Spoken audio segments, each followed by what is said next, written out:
Welcome to 2017 and the new year in politics, taking an oath of office, then turning quickly to matters at hand. It's important to me that the community feel and know we're fighting aggressively for the community to be safe. Northeast Florida's new state attorney talks about her agenda with us. And a Jacksonville woman goes after party leadership for the entire state. And I didn't make the decision to run until mid-December when I saw how the Miami-Dade state committeeman race played out. So I've had to build a statewide organization in a week. Lisa King's late run for Florida Democratic Party chair on This Week in Jacksonville. Good morning. State attorney for the 4th Judicial Circuit covering Clay, Duval, and Nassau counties. That's the official title now for Melissa Nelson. She spoke with us this week and tells me she's excited and already at work trying to reform things in the prosecutor's office. I want to do what I promised I would do, and that was to restore trust of the community in this office and the work we do. I intend to be engaged in the community, and that's all segments of the community over the 4th Circuit. And I expect our office, you're going to see our office more fully engaged with the community. I want the community to know that we're going to hold ourselves accountable. We will be accountable to the public we serve, and I pledge to be transparent during my term here, and I intend to do that as well. Nelson takes over for Angela Corey, who is now, at least temporarily, with the Clay County Sheriff's Office. You know, Clay County's Leslie Dewar recently led the Republican Party of Florida. Now a Jacksonville activist campaigns to become chair of the Florida Democratic Party. I caught Lisa King this week in between stops and trying to gather votes. She's working hard ahead of next weekend's vote. What does this mean that there's this opening for the Florida Democratic Party and your interest in serving there? Well, none of us expected to really be here because we were very confident that Hillary Clinton was going to be elected president of the United States and Hillary Clinton was going to win Florida.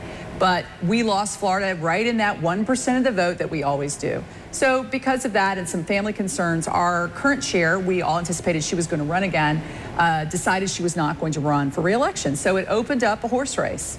And the interesting thing for us is that generally speaking, over the last several cycles, it's only ever been 2 candidates. And in this race, there's 5. So it makes for more opportunity. It makes for our voters to be even more engaged in who's going to lead them. And it's an opportunity for me to showcase the kind of experience I've had in messaging in counties that are purple and red, which is important for us for victory. So let's talk about that. What you're saying is you know how to message to Republicans, right? And to NPAs. Again, Florida is a 1% state. We don't need to win every vote. We need about 120,000 votes swing to win a statewide election. I have, from my own race for city council, where I outperformed the Democratic field, I know how to speak to Republicans and reach them in a way that some other candidates who come from brighter blue parts of our state don't have that kind of experience. That is what it takes to win statewide elections, is being able to reach and swing more of those voters. It's coming up here pretty quickly. Middle of the month, there's the weekend get-together, and then there's voting. What do local Democrats in Duval County or Northeast Florida, what do they get if someone like you represents the entire state's party, or leads the party, I guess? Is there any sort of regional influence that happens because of that? Well, you know, obviously I'm going to know what's happening in my own backyard and have relationships that are deeper than in other parts of the state. So in terms of being involved, because the state party does play in local races. For example, they helped me when I ran for city council. They were very involved in Mayor Brown's election campaign. I'm going to be more familiar, but to some extent might be more critical because I know people's strengths and weaknesses. It certainly will help our local party in terms of fundraising and access to surrogates as they come through. I'm going to always take care of my home folk. But I'm a native Floridian. By the nature of my career, I work with cities and counties all over the state, so I have relationships all over the state. And I really feel like my job is to represent the whole state of Florida, not just my home folks. Yeah. Last thing, what is the takeaway for Democrats in Florida and maybe around the country why the Democratic nominee isn't the president-elect right now? How do you change things moving ahead? Well, we lost this election not in our big urban centers. I mean, we had the best election here in Jacksonville that we had in 40 years. So we're doing our job in our big cities. Where we're falling down is in the suburbs and our rural areas. And that's where my experience as a North Florida person is really helpful. And that needs to be our focus. And so one of my campaign plans is what we call the 67 county strategy. We're not going to leave any Democrat behind that is in any county. We're going to make sure every county has the resources they need to get out their vote, because we don't have to win, for example, Highlands County in the middle of the state near Lake Okeechobee. We just need to reduce their vote margin, their margin of defeat, by a small enough percentage that then we tip the whole state over. And when we come back, we go right to a recent interview I did with Congressman Andrew Crenshaw, now the former U.S. representative from Northeast Florida. That's next on This Week in Jacksonville.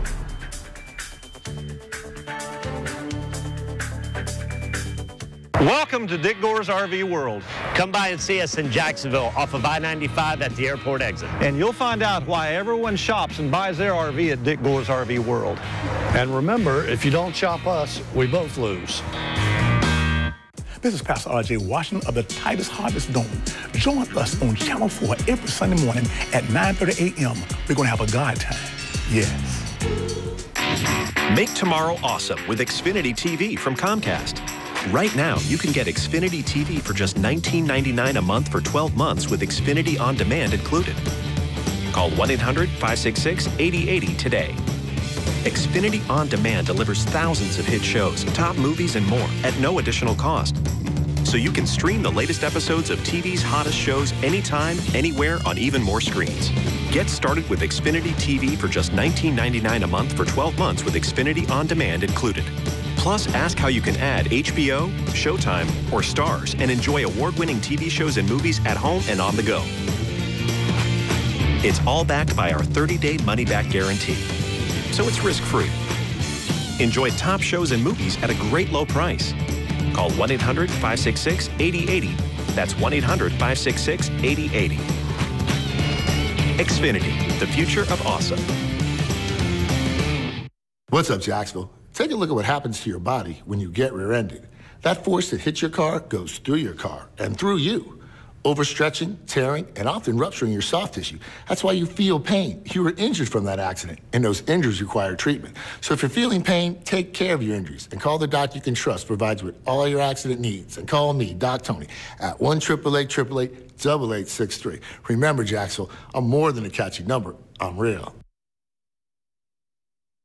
Anyone who knows Rooms to Go understands the power of our January clearance sale. Every day we give you great looks at great prices. And right now we're lowering prices on hundreds of items to make room for new styles. Remember, this sale is all about price. Low prices throughout the store. Throw in interest-free financing until January 2020 and your mission's clear. Get the furniture you want and save big at the Rooms to Go January clearance sale today. Volunteer to be a docent at MOSH. Sign up at AnneFrankJacks.com. Protect our water. A controversial battle happening right here. So you think this could be an environmental disaster? Yes. The multi-billion-dollar pipeline, creating jobs, but at a price. I don't know why greed is more important than life. How some say this construction project could put your daily life in serious danger. Environmental war. Monday on the 10 o'clock news. You're watching This Week in Jacksonville with Kent Justice. Congressman Andrew Crenshaw spent 16 years serving this part of Florida as United States Representative and Congressman. Thank you so much for being with us. Happy to be here. So you decided kind of first quarter, second quarter of April, in April 2016, not going to run for re-election. Tell me about how you feel now that you've put a bow on it. You've completed 16 years as a congressman. Well, it was a great experience. I mean, I'm leaving not to necessarily go do something else, but I just knew that there's a time and a place for everything. It was time to end my career in politics. I'd done some good things that I set out to do. When people say you're going to miss it, I've said jokingly, well, I'm not going to miss the circus, but I will miss the clowns. And what I mean by that is that the process, I'm not going to miss the process, partisan bickering, frustration, slow moving, but I will miss the people. Not the process, but the people. You meet people that you never would have met had you not been in the United States Congress from all over this great country and develop some great friendships, great relationships. So I will definitely miss that part. So I leave with kind of a sense of mixed emotions. You know, you've been very consistent about talking about, I just knew it was time for me to, move on, or there was something, just time for me to go. There's speculation that maybe some of the frustrations got to the point where you said, I've had enough. Is that accurate at all? Were there frustrations that got you to a point where you said, I'm not going to do this anymore, it's not worth it? No, I don't think that's what got me to the point. I will say that over the 16 years, I saw the process become more partisan. It seems it's harder and harder to find middle ground. And that's always been frustrating, but that's not why I decided to leave, because that's part of life. I mean, nothing's easy. I just decided that it was time. I probably stayed longer than I planned out to stay. When you're new, it's exciting and adventurous. Then we lost control of the house where we were in the minority, and that wasn't much fun. Not as exciting, huh? Not as exciting. You don't really control your own destiny. And then when we took back control, and I got more involved in the leadership and got busier and busier, I was able to do some things that I wanted to do, but I knew that someday it was going to be time to leave. Yeah, a couple of things that you focused on, and I think you would say probably had a big impact on military, and specific to this region of the country, to Mayport and NAS Jax and our region, and then transportation as well. Tell me about the things that you felt like, yes, I'm really proud that we accomplished that. Well, I think as I leave, and a lot of the work I did was with the military. One of the reasons I ran in the first place was that I saw our military being underfunded and over-deployed, and just decided I wanted to get involved, and that was 16 years ago. So I leave with a sense of satisfaction, because I think that the military, which is important to Jacksonville, I think I leave in a good place where you can almost see the future of the Navy right here in Jacksonville. We're probably the one place in this country where all the most modern equipment is right here. If you go to NAS Jax, you see the PH, the reconnaissance planes, all of those on the East Coast are going to be right here in Jacksonville. All the new unmanned aerial vehicles, the so-called Triton, they're going to be operated out of NAS Jax. The new helicopters, the largest hangar that the Navy ever built, is right here on Roosevelt Boulevard. Then you go down to Mayport, and the ship of the future, the Littoral Combat Ship, all of those are going to be home ported. All those on the East Coast will be at Mayport. There's a new, what they call an ARG, an Amphibious Readiness Group, a big deck amphib, big deck amphib ship that has 2 support ships. That's 2,000 people, sailors and their families. And so it's not only important to our national security, as you know, it's important to our community in terms of the long-term economic viability. So I'm very comfortable where we are. And if we go through another round of base closures, I think our military installations here have been modernized, upgraded, and I don't think there's much danger in the future of losing any of these. Yeah, so those, I'm sure you'll probably feel like I got a little legacy stake in that. When things go well with military and what's happening here in Northeast Florida. Tell me about something that was just in the last couple of years, that was the ABLE Act of 2014. That's the federal component. I see that there's even now an ABLE United in Florida, where families, people with disabilities, can save up to, I think, $14,000 a year, tax-free, kind of like a 529 plan. Why is that important? Why was that worth your effort? Well, if you stop and think about that, individuals with disabilities, think Down syndrome or autism or some serious disability, why shouldn't they be entitled to some of the same benefits that, for instance, if you want to go to college, you can set aside money on a tax-free basis. It's called a 529. If you want to have a health savings account, you can do that. If you want to save for retirement, you can have an IRA or a 501c4, whatever the 401k. Right. So when I was trying to think, how could we help individuals with disabilities that they're experiencing difficulties that we can't even comprehend. And so that's where the idea came from, to allow them to save money on a tax-free basis as long as you use the money for qualified expenses, like medical expenses, or maybe transportation, or maybe educational. Give them a chance to realize their hopes and dreams, and I think that's going to impact literally hundreds of thousands, if not millions of people in our country, and it became Ken, it became the most bipartisan, bicameral piece of legislation ever to pass the United States Congress. There were 380 members of the House that became co-sponsors. 78 out of 100 senators became co-sponsors. It still took 8 years because you're dealing with the tax code. And you have to find replacement revenue to the tune of $2 billion over a 10-year period. So it's never quite as easy as it seems. And as you pointed out, 48 states have now implemented that. It had to be implemented by the states. Florida has their ABLE Act up and running. People can set them up today in a very simple way, save money for the future. And it's something that I think is going to impact a lot of people. And I'm obviously very proud of the work that I put in, even though it took a long time. You move out of that role in Washington, D.C., and from our region there, 2 new people moving into a role, as Corrine Brown has left office as well. So what would your advice be to these new lawmakers, to Al Lawson and to John Rutherford, Mr. Rutherford replacing you? Well, what I've told the Sheriff Rutherford, that most of life, in my view, is based on relationships. To get things done, you have to build trust, you have to build competence, and he was in Washington for a couple of weeks doing the orientation. I had a chance to introduce him to most of the leadership there in the House. We spent time and energy explaining what he was going to go through. So that was my main advice to him, and I think he understands that it's not a perfect world. You can't get everything you want all the time, just like the song says, but you can build friendships, build relationships, build trust, and then people can work together to solve the problems. What are your expectations for this new administration? You know, the new House of Representatives gets sworn in beginning of January. Third week of January, officially we'll have a new president. Well, I think there's an opportunity to do a lot of great things. I think you have to be realistic, recognize we're right now a very divided country. This presidential election was very divisive. But I think there'll be a new direction. I think the Congress, the House, and the Senate will be controlled by the Republican Party. I think there'll be an effort to follow the lead of the president when they think he's doing the right thing.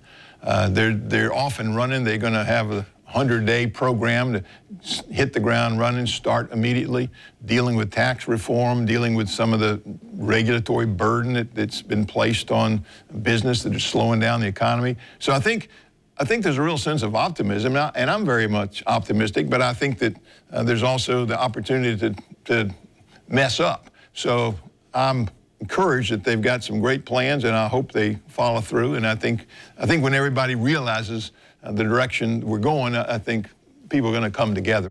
A few key questions remain for Congressman Crenshaw, including what's next for him. Stay with us on This Week in Jacksonville.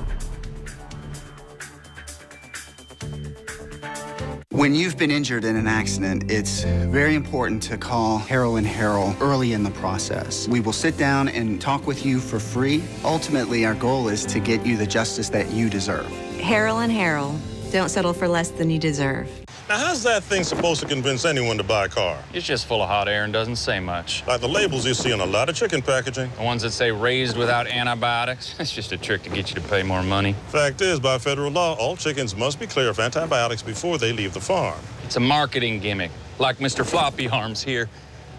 Though I must say, he is somewhat hypnotic. Don't fall for the hype, Dale. Dale? Fresh, delicious chicken from Sanderson Farms.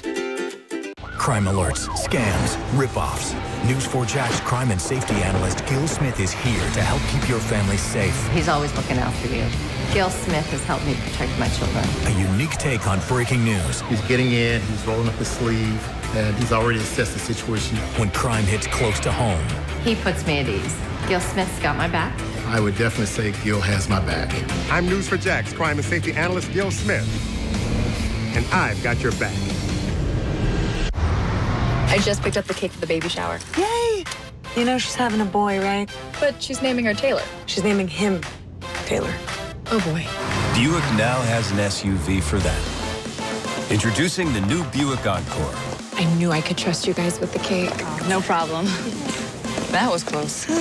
One of 3 luxury SUVs from the new Buick. Current lessees, switch to Buick and get this low-mileage lease on this brand new 2017 Encore for around $199 per month. E.T. E.T. at the Golden Globes. We're celebrating with Hollywood's hottest stars. Only E.T. has all the moments you didn't see at the Golden Globes. Exclusive right here. Next, E.T. Monday at 7 on Channel 4, the local station. 2 questions about your time in Congress, and then we'll wrap up with a question about the future for you. What was the most rewarding thing about serving 8 terms, 16 years as a United States representative? What was the most difficult or most challenging thing about that service? Well, I think the most rewarding part was building the friendships, the relationships with other members from all around the country and working together to solve problems. And again, a lot of the work I did involved the military, sitting on the Defense Appropriations Committee, deciding how to spend almost $600 billion to make sure we keep our country safe by keeping it strong. So those were the rewarding parts, just working with people. I just enjoy folks, and when you get together and you work together, you see good things happening. So that was very rewarding. And the ABLE Act, obviously, in terms of a specific piece of legislation touching the lives of a lot of people, gives me a great deal of satisfaction. Difficulties, I don't know. One of the observations that I have is that Congress is a very isolating place.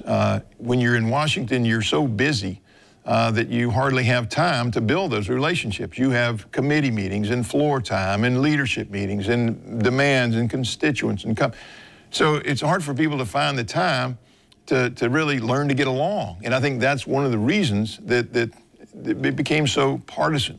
That it seems to me that it's harder and harder to find middle ground. People want to have absolute yes or absolute no. And I've found that it's not a perfect world. That Ronald Reagan used to say, if I can have 70 or 80% of what I'm trying to do, I'll take that. I'll come back later and get the rest. So you can't always have it absolutely perfect the way you might think you can have it. And that's disappointing to see that it's harder and harder to find consensus, to find middle ground. It sounds like the way of the moderate has gone the way of, the extremes on both sides. So it makes sense. Let me ask finally, what is next for you? I'm sure you have plenty of offers or plenty of interest from other folks who say, boy, I really want Andrew Crenshaw, former congressman, on my team. What's next for you? Well, I'm going to take some time off in January. Officially, I guess, in my term, January the 3rd. So I'll relax a little bit, spend some time with my wife and my daughters, and particularly my 2 granddaughters, Riley and Kate. They're 10 and 7. We like to go to the Dreamette and get a orange freeze, and it makes us get what they've decided is a brain freeze, and we're trying to get to the bottom of that.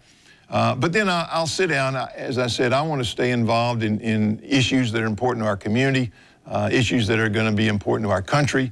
How that's going to look, I don't know. It won't be every day, all day, but I certainly am not just going to go home. My wife says you're not retiring, you're in a state of transition, which means, I guess, that I'll be doing something. Some of it will be charitable, and some of it will be staying involved in national issues. Congressman, what a pleasure. Thank you so much for your service. Thanks for the time this morning to talk through these things. Well, thank you, Kent. And former Jacksonville Sheriff John Rutherford and former State Senator Al Lawson, they were both sworn into office this week. Rutherford winning a 7-way Republican primary last August and then won the District 4 seat that had been held by Crenshaw. Lawson is a Democrat and was elected to represent District 5, which stretches from Jacksonville's urban core to west of Tallahassee. Congressman Lawson defeated incumbent Corrine Brown. And on the other side of the Capitol, Senator Marco Rubio was joined by his family as he was sworn in for his 2nd term, sworn in by Vice President Biden. Rubio ran for president, but was defeated in the Florida primary by Donald Trump. All right, it's a battle over being a lame duck and being the leader who takes over. In what could be one of his final moves before leaving office, President Obama plans to transfer additional detainees from Guantanamo Bay. The White House announced this week that hours after President-elect Donald Trump warned against moving any more prisoners from the naval facility, that President Obama wanted as many of the remaining detainees as possible transferred off the island before he leaves office. You may remember, closing Gitmo has been one of President Obama's promises since his campaign in 2008. Now, we were there in Gitmo more than a year ago asking for insight on the operation. Joint Task Force Guantanamo, it's a separate entity from Naval Station Guantanamo. Rear Admiral Kyle Kozad spent exactly 1 year as commander through summer of 2015. He also has ties to Jacksonville, had 3 tours, including commander of the Patrol and Reconnaissance Wing 11. Admiral Kozad told me that his purpose in Cuba included a phrase he used often with me: care and custody of detainees. The important takeaway that I want the folks in Jacksonville to understand is, what we're operating is in complete compliance with U.S. and federal laws, and it's modern, it's state-of-the-art. As you look around, these facilities are, as good as they get, and they're modeled after similar facilities in the United States. This is a mission that gets debated at very high levels. At the end of the day, I have a very tactical job of managing the day-to-day and making sure we do that safely and humanely. We're guided by Common Article 3 of the Geneva Convention, and I can tell you without hesitation and without exception, there's humane treatment that goes on here every day. And as of our visit to Guantanamo Bay in 2015, there were more than 120 detainees that is held there. Now, fewer than half that many. There are 59. Well, This Week in Jacksonville airs each Sunday morning at this time. Focus on the medical community in Northeast Florida. Next week, we're talking with the new dean of UF College of Medicine, Dr. Haley, plus Dr. Q, the world-renowned researcher new to Mayo Clinic. How both of those physicians want to take Jacksonville and make it healthier and famous for good medicine. I'm Kent Justice. Thanks for watching.